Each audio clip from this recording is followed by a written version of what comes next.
honorable man that he was very complimentary to her and extended her a lot of things that most people in her position would not get, and was very gracious to her. So I think to kind of bring the story along, I know we got to verse 12 last week, but I'm going to go back to verse 10 and kind of pick it up because that's kind of a good break in the story, and we're going to see the starting of a really nice relationship between Boaz and Ruth. And also, I think as we go through, we can see the providence of God and God's blessing on the things that that transpire here. And of course, we know that this all comes out in a very happy ending, not only in the book of Ruth, but the happy ending extends to us today. So before we go any further, I'd like for Jeff Davis, if he would, to lead our minds in prayer. Almighty Father in heaven, we humbly bow before you. Thank you so much, Father, for this opportunity to come here and learn from your word. We ask, Father, that you help us to glean the things from the Old Testament that can help us to be better Christians here under the New Covenant. We ask, Father, that you be with Brother David and help him to present it in a way that we can make those changes in our lives. We ask that you be with all the teachers here today. We ask, Father, that you bless what we do here today, that it may be joyful unto you. We ask this in Jesus' name. Amen. So let's look at verse 2. It says, Then she fell on her face and bowed herself to the ground and said unto him, Why have I found grace in thy sight, that you should take knowledge of me, seeing I am a stranger? So we see here that Ruth prostrated herself, which was a custom, there in the East when we're using the term, an inferior approaches one of superior rank, or a subordinate would approach somebody who is a more superior status. Now, the Targum, and we've talked about this lots of times, this was kind of a commentary and a version of the Old Testament. And it says here how she says, I have obtained grace in thy sight, that thou shouldest acknowledge me, who am a stranger, and one of the daughters of Moab, of whom it is said, the unclean shall not enter into the congregation of the Lord. So, the Moabites were not very well respected by the Jews. And for Boaz to treat her in such a graceful manner was pretty much something that was out of the ordinary in that day and time, because the Jews there saw anybody from Moab as something that's unclean and right there with with about the same level of a swine. So this is a very significant event that Boaz was showing here, and he answered. It had been certainly told to him by some decree.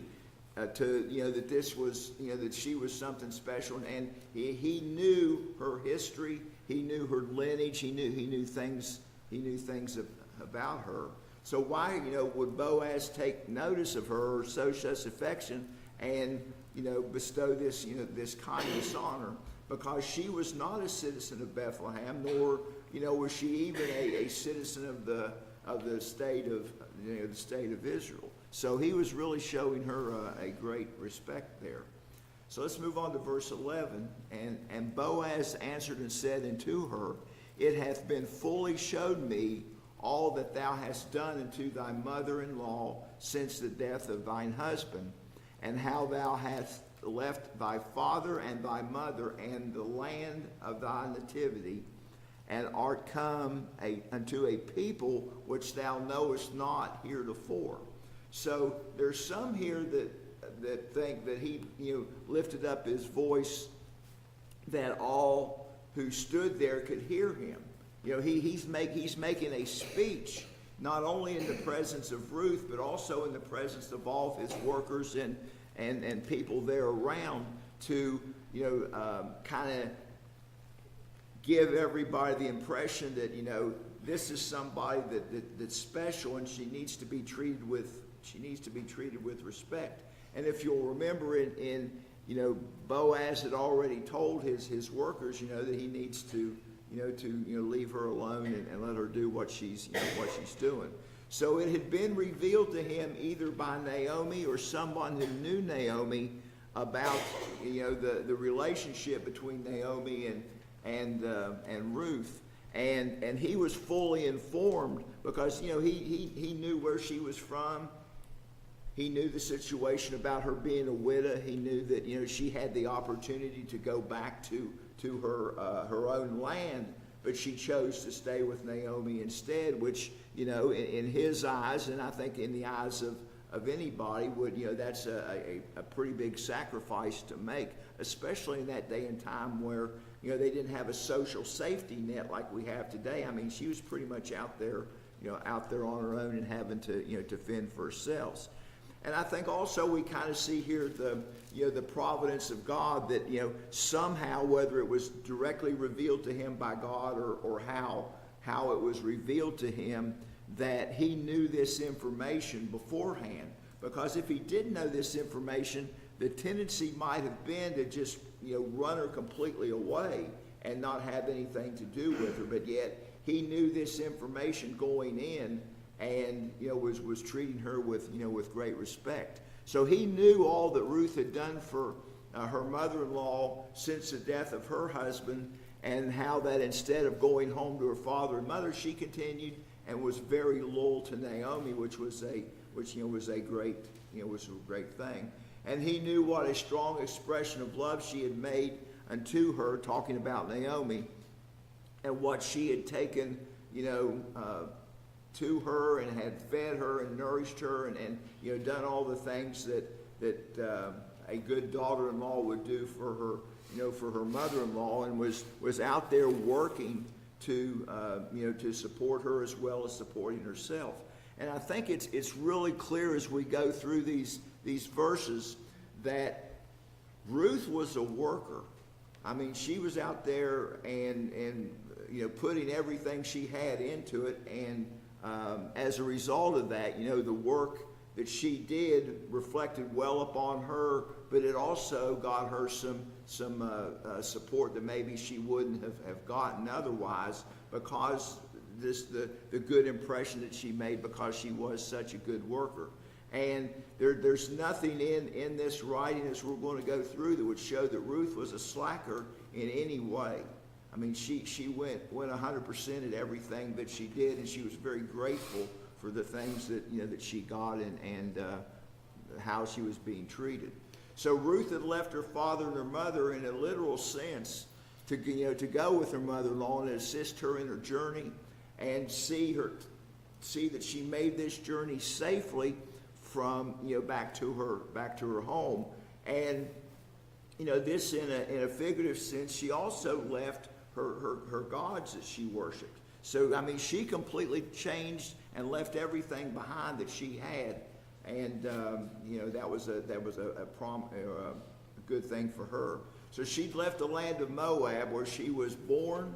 She had kindred there, her relations there, and that's where her friends lived. She gave up everything that she had to support Naomi. And Ruth didn't know any of these people. She was going into basically a hostile situation, not knowing anybody other than Naomi.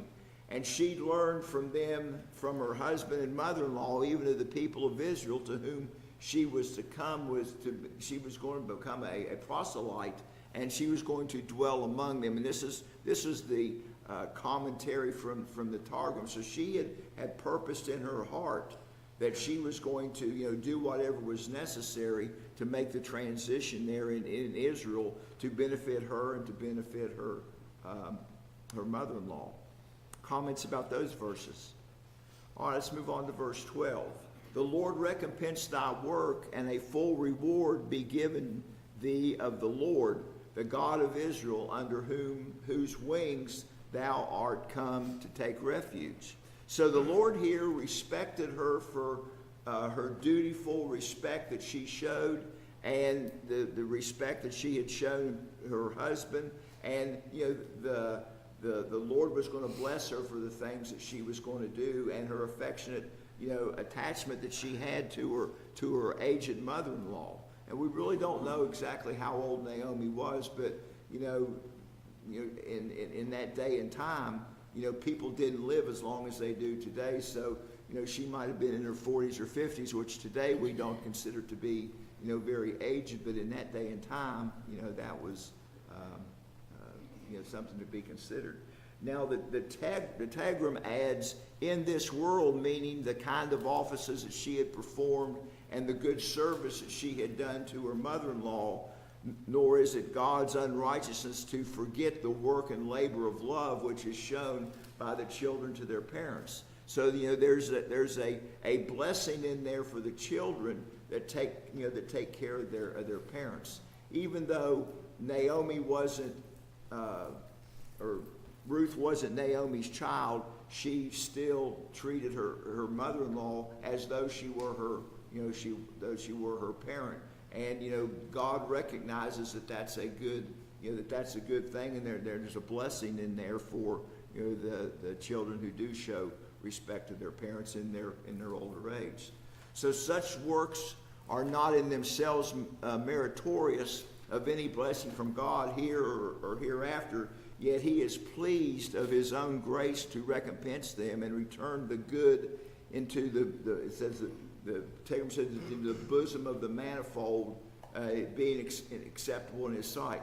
The works that we do, God expects us to do, and he is pleased when he does these things. And the good that you do other people, I feel like eventually comes back to you, and you get it. You may not get it immediately, but later on in time you do get it.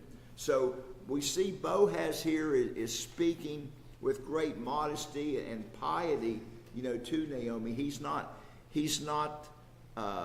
looking down on her as he's doing this in a very modest and proper way to address her.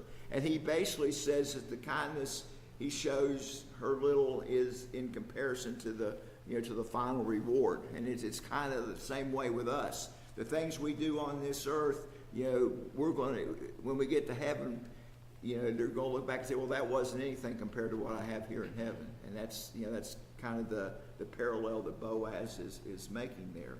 Now the Tegrum also adds in there in the world to come, which is called the reward of inheritance.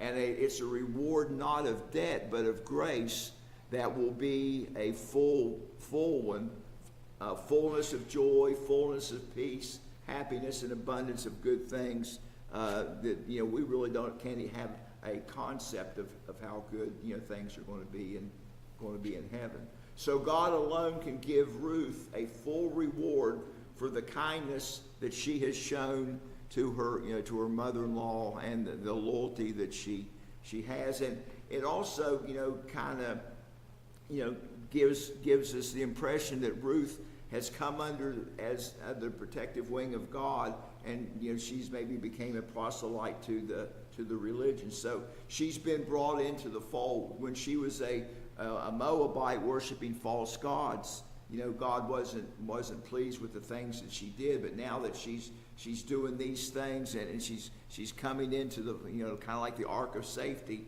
because of being a proselyte to the religion and doing the things that that please God. So the metaphor is taken from the younger of the fowls, who has seen a bird of prey run into her mother's covering wings from danger, and taking shelter from the tempest and storm. And this is kind of like, she's coming under the protection of Boaz, and we're going to see as time goes on that relationship is going to grow. But because of the good things that Boaz is doing for her, and the good things that she is doing for her mother-in-law, it's all going to come together and work out for the good of everybody. So it's evident from this that Ruth had already attached herself to the Jewish religion, like she said that she was going to do in previous verses. Comments about those verses? All right, let's move on now to verse 13. Then she said, "Let me find grace in thy sight, my Lord, for for that thou hast comforted me, and for that thou hast spoken kindly unto thine handmaid, though I be not as one of thine handmaidens. So she replies here, for the good things that Boaz has said. So she has found favor in his sight already. The words are considered to be not a wish that he would do it, but an acknowledgement and expressing her faith and confidence and her gratitude that she has shown, and really just that he has shown to her in such a short period of time, that she's found favor in his sight. So Ruth felt that she was not worthy to be one of his handmaidens, and or even worthy to be ranked with them, being coming from a meaner background, and she was just a poor widow, and on top of that she was a Moabite, which made the situation a whole lot worse. Now, the Septuagint and the Syriac version have left out the negative participle here and just basically reads, I shall be as one of thine handmaidens. Comments about that verse? All right, let's look at verse 14. At the meal time, Boaz said unto her, Come hither and eat of the bread, and dip thy morsel in the vinegar. And she shall sat beside the reapers, and they reached her parched corn, and she did eat, and was sufficed, and left thereof. So it looks like that, the speculation is that they have come out of the field, and they had gone to some type of booth or house. And this was a customary type of thing there, where the reapers and the workers in the field could go at dinner time or when they needed to take a rest and get out of the sun. And of course, we all know that in that area it's really hot. And I think we can kind of relate to that. The last couple of weeks, it's been pretty hot here, and getting out of the sun is a good thing. And just being able to get out of the sun, kind of refreshes you a little bit and lets you cool down and rest. And over there, the temperatures are well in the hundreds. Now I understand from Fraser when he was talking about when he came back from Kuwait. He was talking about it at night. It was like 96 degrees, but there was a cool breeze blowing off of the Gulf. And I had to laugh at him. He got back here, and it was kind of hot, and it was like 80-some degrees. He said, man, this is really bad, he said, but it was the humidity. So they don't have that humidity over there, but it's still 100 degrees. In any way you cut it, it's hot. So, this is an opportunity for them to get out of the sun and take some refreshment. Now, the meal here was probably dinner, and the time that they did it was probably around noon. They were taking their break. So Boaz invited Ruth to come and have a meal with the reapers that were there working, and his servants. He provided provisions for his servants to eat while they were eating. So there was bread and provisions that were being put forth for everybody. Now the chromats, which was translated in the King James Version vinegar, seems to have been some type of refreshing kind of acid sauce used by the reapers to dip their bread in, and it gave you some type of cooling and refreshment, for them. I don't know what kind of dip it was. Vinegar or raba fruit, etc., that they talk about here, is used for this purpose even today in the East, and it's a custom of the Arabs that they use this as kind of a dipping salt. They'll dip their bread in it, and it gives them a cooling and refreshing feel when they eat it. And this is something that you look at things in the Bible and say, well, it doesn't. They kind of make this stuff up. If you in Homer in his writings, he talks about this same type of meal, and he calls it a planeta, and it's some type of, and he uses the word vinegar also, that you dip the bread into, and it gives you a cooling refreshment. And I kind of get the impression from what I've read about this, it helps you retain hydration while you're out working in the sun. And if Like salt. that's what I was going to say. When back in the dark ages, when I was in high school, in the dressing room, we had salt tablets, and before you went out for practice, you would take so many salt tablets based on how much you weighed, and that salt helped you retain fluid in your body to keep you hydrated. And again, you got to remember the whole idea of this meal was to prepare these folks to get back out in the field And work. Put more. I mean, they were eating roasted grain. Roasted grain is very much of an energy builder, kind of like a granola bar. Right. Like what you have today. Right. And I mean, that's what they were eating besides the bread and dipping it in the vinegar. Right. And it's funny, kind of getting off the subject a little bit. Just about the time that Gatorade came out, we quit using salt tablets. And because Gatorade supposedly had all the electrolytes and all that kind of stuff in there, but they're kind of going back to the salt tablets now. To do that. So things go around.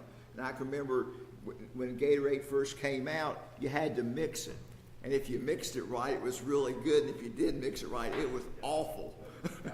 So it's not like you buy at the store now. You mix it in big 5-gallon buckets. But anyway, get back on the subject here. Also, in Pliny's writing, he described this vinegar as being a refreshing spirit, and he also kind of alluded to the fact that it was good for their bodies when they were out in the doing the work. So and I understand that this same type of routine is used even today in Italy, and they use some type of wine that's mixed with vinegar and water. And again, it's kind of sets it up so that your body retains water. Any comments about that? Again, just to show her continuing status change really, she don't belong at this table. In the pecking order of things, she don't belong. Right. Because she's a gleaner. These are reapers. There's a hierarchy. Right. But he puts her there with the reapers. Right. It's almost like she would be there to eat the crumbs that fell on the ground. That would be her status if it wasn't for Boaz. Okay. One of the commentators made an interesting point I want to hit before we go to this next verse, and he made the statement that God allows us not only nourishing food, but have food that we can relish and take delight in. And I think I thought that was an interesting thing. That God gives us food that not only is nourishing, but we can enjoy eating, and some enjoy eating different things, and there's a lot of variety out there, and everybody has their favorite food, and it comes from God. Other comments about that verse? All right, let's look at verse 15. And when she was risen up to glean, Boaz commanded his young men, saying, let her glean even among the sheaves, and reproach her not. So after she had eaten sufficiently, she had refreshed herself, she got up and she went back to the field, and she went right back to work. They didn't have a gossip session or anything like that, but she was there to do a job, and she was intent on doing it, and which she went right back to work and put her nose to the grindstone, as it were. And she was picking up the extra stuff that fell around, right? Right, but that was what she was. But he's given her an extra deal here, because he's actually letting her go into the sheaves and pull some stuff off, and not necessarily the stuff that's on the ground. I mean, that's in that situation, that's a high honor. Yeah, yeah. So this shows, the industry that she had and the, the desire and the drive that she had, to do the job. So Boaz commanded his young men, the reapers, who gathered the handfuls and bound them up to the sheaves together, to let her glean among the sheaves. So, that she's got them all together, and she could go in and pick some of the good stuff off of the sheaves, and didn't necessarily have to rely on all the stuff that fell on the grounds. Now, the way I kind of understand the way that these fields were set up is they were set up in sections. There wasn't any fencing that I can understand around all these different sections, but how they separated the field was some type of mound. And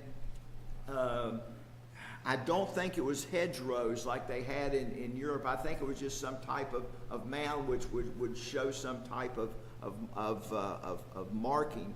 And they had to stay within those boundaries. And the poor people who came out to the fields to glean, they kind of had to work around the edges. They weren't allowed to actually go in the field and pick anything that was already on the stalk and the things that were growing. So as the reapers went out there, they were gathering in the sheaves, they were bundling them together, and that was the good stuff. That was the stuff that they were going to take back and work from, and not the crumbs of the deal. So she had requested this when she first came into the field, and she was granted this back in verse 7 that Bill talked about a couple weeks ago. And now it was granted by Boaz himself, so was still a greater favor, and there is some difference in the expression, for it may be rendered among those sheaves, pointing to a particular spot where there might be the best ears of corn that were there, and where more had fallen. So in other words, he was director, said, those over there are the really good ones. So go over there and get you some. And he tells his workers, leave her alone. Don't get on her about doing that. So we can start to see here that Boaz is really starting to have some type of affection or respect for Ruth in this situation. So, yes, sir. Even going back to when she was eating lunch with these people, Mm-hmm. the humble type of person she would have been embarrassed almost to be in this position. But then you go out in the field, and she knew the rules. Right. She knew where she was supposed to be. So if she went to the sheaves, he would have had to have told her. Right. That's not something she would have done voluntarily. And I would suspect that, while she was sitting there, she was probably pretty nervous and didn't talk to a whole lot of people. Yeah, I'm sure that she might have heard bumpings and grumblings Oh, too. and I'm sure there probably was, in a situation like that. All through the Bible, like the Pharisees, they looked down on people. If you weren't, up here with them, I mean, you were, worm sweat. So, I'm sure you're right on that. It's a common theme throughout the Bible. Do what? It's a common theme throughout the Bible. Oh, yeah, People yeah. lift things up, and then God says no. Right. So this was a privilege that no person should glean till the sheaves were all bound and the shocks were set up. So I mean, this was well above what would be expected of a person of her social status. We use the term today, stay in your lane. Well, she was staying in her lane, but she was moved over by someone else. She was put in another lane. Put her in another lane. So Boaz did not want his people to show her, wanted her people to show her respect and not hold her position, against her. He wanted them to have the same respect for her that he had. And they were not to think of her as being a poor woman, a widow, or a Moabite woman. And also, he didn't want her to be thought of as a thief or somebody who was taking the corn that shouldn't be there, doing it. There was a pecking order, and there was a set of rules that everybody followed. And obviously here, Ruth was, like Bill said, was moved into a different set of rules. And like Phil said, they probably were. Some of the people weren't real happy about that. So these directions that Boaz gave went far beyond the bounds of generosity and compassion for the poor. There was a standard, and he was exceeding that standard. And this shows that he felt a particular interest in Ruth, with whom circumstances he was well acquainted, and who had won his heart with her humility.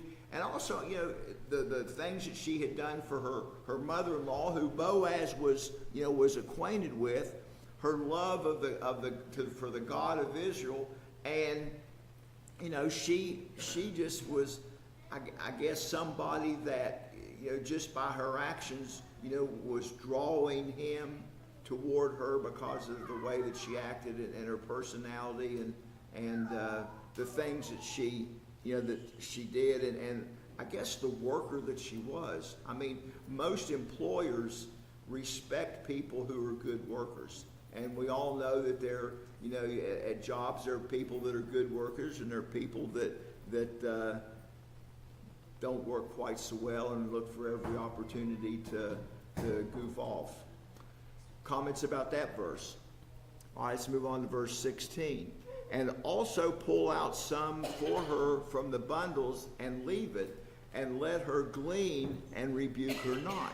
So the gleaners in the east glean with much success, for a great quantity of corn is scattered in the reaping, as well as in their manner of carrying it. So there's a lot of excess that falls around, and if you've you're carrying a bunch of stuff falls on the ground and things along that line.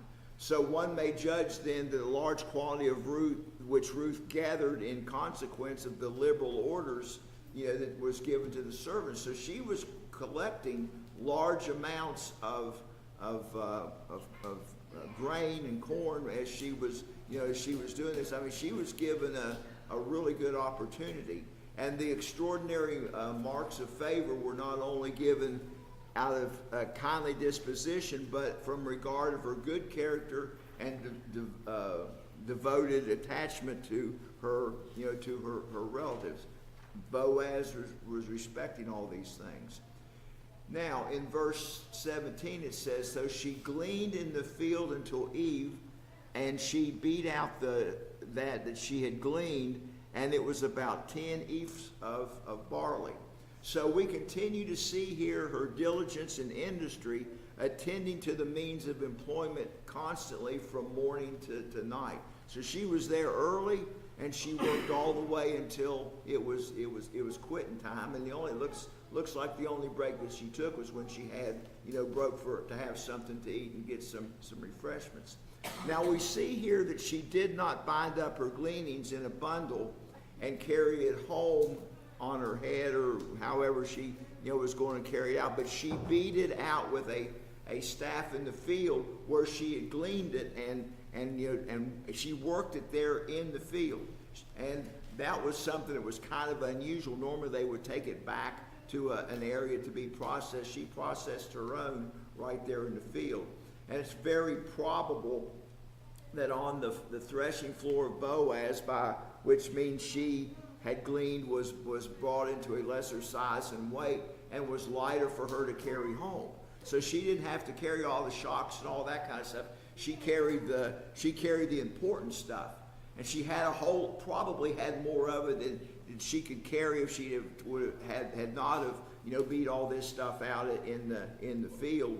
And she was able to take more of the food home with her and have less waste to have to mess with.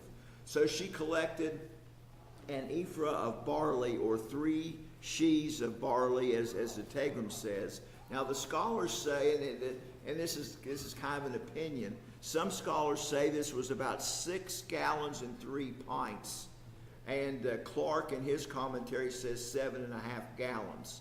So, and also some of the commentators talk about an omer, which is said to be 1/10 of an ephah, and that's about what it took to make the bread. So if you think about it, you think about one of those 5-gallon buckets that you get at Lowe's or that paint comes in. She filled one of those and part of another. And I would suspect that probably if she, whatever container that she had, she probably evened it out so that when she was carrying it, she wasn't, leaning on one side or the other. But she collected enough, basically, to make bread for 5 days. Yeah, here's the numbers I got. Okay. About 2/3 of a bushel. Mm-hmm. And 30, probably 30 pounds. That's, and if you wanted to break it down into slices of bread today, Mm-hmm. over 600 slices. Pretty good. Yeah. Because the commentaries that I was reading said that this was a 5-day supply at the very least. So in one day, she did a lot. And you think about that. If she did that in one day and she did it for several days, she's bringing in a whole lot of grain, and of course that could be stored up. And I would suspect that was probably a whole lot more than the other poor people who were out there gleaning along the sides of the fields were bringing in. So this was really a big amount for one woman to pick up ear by ear in one day. And that just shows, again, the diligence in the industry that she had, and the favor that she was shown by Boaz and the reapers under the direction of Boaz. And they were out there working too, but she was right there working beside him. Instead of picking up just handfuls at a time, I mean, she was picking up quite a bit. Other comments about that verse? Okay, let's look at verse 18. And she took it up and went into the city, and her mother-in-law saw what she had gleaned, and she brought forth and gave her that which she had left after she was sufficed. So Ruth took this ephah of barley into her arms and on her shoulders, or however she carried it, and she went back to the city of Bethlehem. Now we really don't know how far she had to go from the field back to where she was, back where she was living, but needless to say, she was walking and she was carrying, about 30 pounds, Bill? About 30 pounds of grain and stuff. And that just makes the walk in the hot sun just that much worse. So Ruth set this down before Naomi, and she looked at it. She had to be amazed and admired the Ruth that or admire the work that Ruth had done to glean this much in one day. And as Ruth had received a distinct portion from Boaz at dinner time, of which she had more than she could eat, and it appears that she brought the rest of it home to her mother-in-law also. So she didn't let anything go to waste. I don't know if she stuck it in her pocket or whatever she did, but not only did she bring home the stuff that she had worked for, but the stuff that was furnished for her, she didn't let anything go to waste. And you think about it in that period of time, that was commendable, because Naomi and Ruth, they weren't setting the world on fire when it came to possessions and things along that line. So we'll stop there and pick up next week with verse 19. So I appreciate everybody's attention and comments today.